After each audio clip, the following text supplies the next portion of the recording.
Half a day, students. For the first part of this topic, we're going to cover graphing linear equations.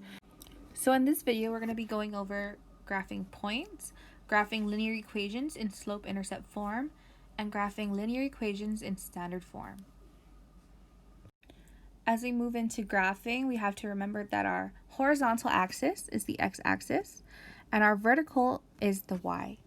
When we're graphing points, we're going to look at their x values and their y values. For A, I could see that x is 0, so that tells you how much you move left or right. So I'm not going to move left or right at all, starting in the middle. And I will be moving 5 up. So x is left and right, y is up and down. So I'm not moving left and right, but I am moving 5 up because it's positive. It's okay. It'll be right there. I often like to actually just write the letter right next to it. Okay, that's A. Looking at B, 1, 6. So I'm going to move 1 to the right and 6 up.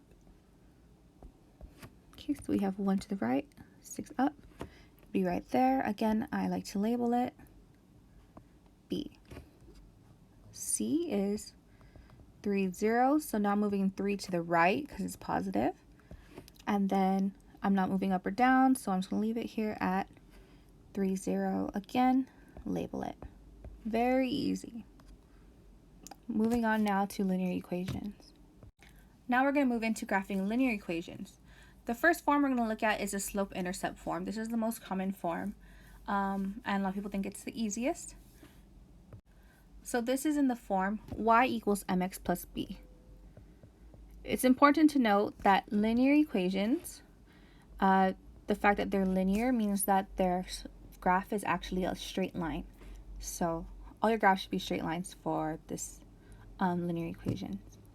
Okay, so slope-intercept form, y equals mx plus b, where m is our slope and b is our y-intercept. And it's important to note that slope is rise over run.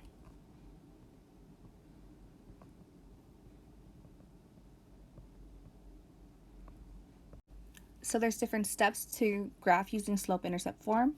The first would be to put it in slope-intercept form, right? So if we're given something like this, negative 3x plus 2y is equal to 6, I'll first want to put it in slope-intercept form, which basically just means I just want to solve for y.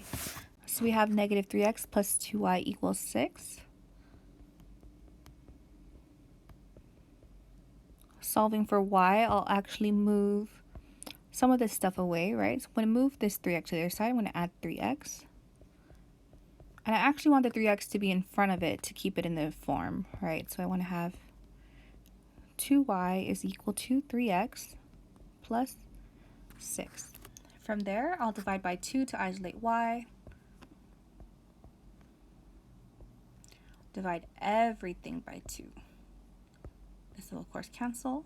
So I'm left with y is equal to 3 over 2x plus 6 over 2, which is 3. So I have a y-intercept of 3.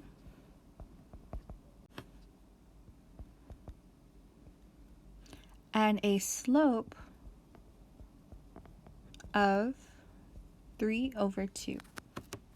Okay, and when I say it's rise over run, that means I'm moving 3 up, right? Rise, how much is it going up or down? It's positive, it's going up. Run, it's always going right. So 3 up, 2 to the right. Next step, number 2, would be to plot our y-intercept. Our y-intercept here is 3. The slope is 3 over 2, so I'm going to move up 3. Okay, so we have 1, 2, 3. And then over 2. 1, 2. And just be careful when you're using something like this. You have to keep note of the units, right? So this is 2 units for every square. Last step would be connect the 2 points using a ruler. Please use a ruler if you're not like super good at drawing lines yet. And yeah, we'll do another example of this before we go into the last way to graph linear equations. Doing the same thing again. Now we have 4x plus y is equal to 8. This one's actually going to be probably a lot easier. 4x plus y is equal to 8. I'm going to put it in slope-intercept form by solving for y. I'll do that by subtracting 4x from each side. I'm left with y is equal to negative 4x plus 8. So my y-intercept is obviously 8. And then we have a slope of negative 4. We do want to present it as a fraction, so I'm just going to make it be negative 4 over 1. This tells me I'm moving 4 down and 1 to the right. We're always moving right. Okay, so plotting first my y-intercept of 8. Next, I'll plot my slope. Okay, move according to my slope. Down 4 to the right 1. So 1, 2, 3, 4. 1 to the right, and from there I'll just connect the dots. And you always want to make the points that you're connecting visible, just in case your line's a little wonky, so whoever's looking at your work can tell what you were doing, basically.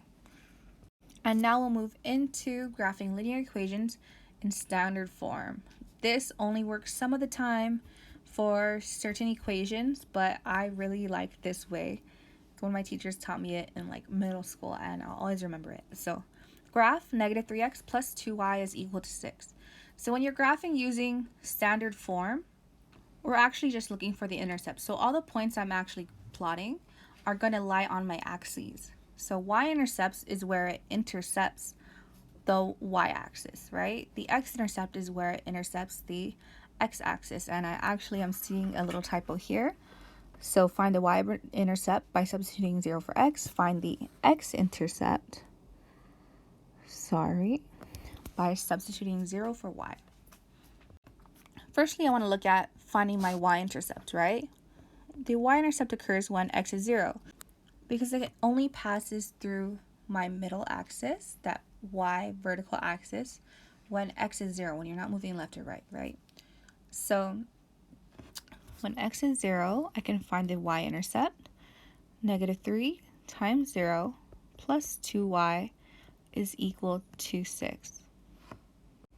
Evaluating this, I know anything times 0 is going to be gone.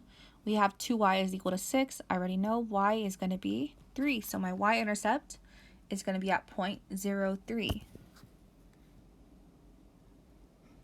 Okay, so I have 1 point there already. To find the x-intercept, I'm going to make y equal to 0. So we have negative 3 times x plus 2 times 0 equals 6. Again, this is gone. Negative 3x is equal to 6, so x is equal to negative 2. Okay, so we have the point negative 2, 0. So we have negative 2 to the left, and then 0 up or down. So 1's on my y-axis, and 1's on my x-axis. From there, I'll just connect them. Oops, sorry, that's a little bit off. There you go. Okay, plot your intercepts and then connect them. That's why I love this one. My teacher I didn't actually plug in 0. She just said, okay, if x is 0, I don't even care about that negative 3x. So I'll actually physically block that with my finger and just look at 2y equals 6. I would actually physically block the 2y, negative 3x equals 6, solve for x. So this is a really good way a lot of the time when you have things that are all divisible by each other. We have 3, 2, 6, stuff like that. One final example, we're doing the same thing. 4x plus y is equal to 8. We'll find first our y-intercept by equating x to 0. So when x is 0, y is 8, right? Y is 8 when x is 0. So we have this point. You can also write the points 0, 8. Can I plot that point? Very easily. Okay.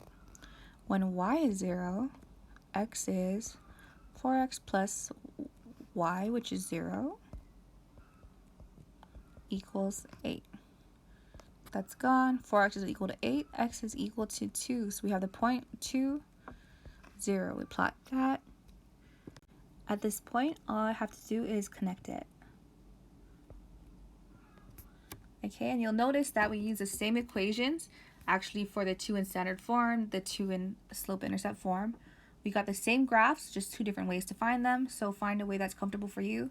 Again, there are some times when the slope-intercept form is easier. There are some times when the standard form is easier. So it really depends, but if you're set on a certain way, you will be able to actually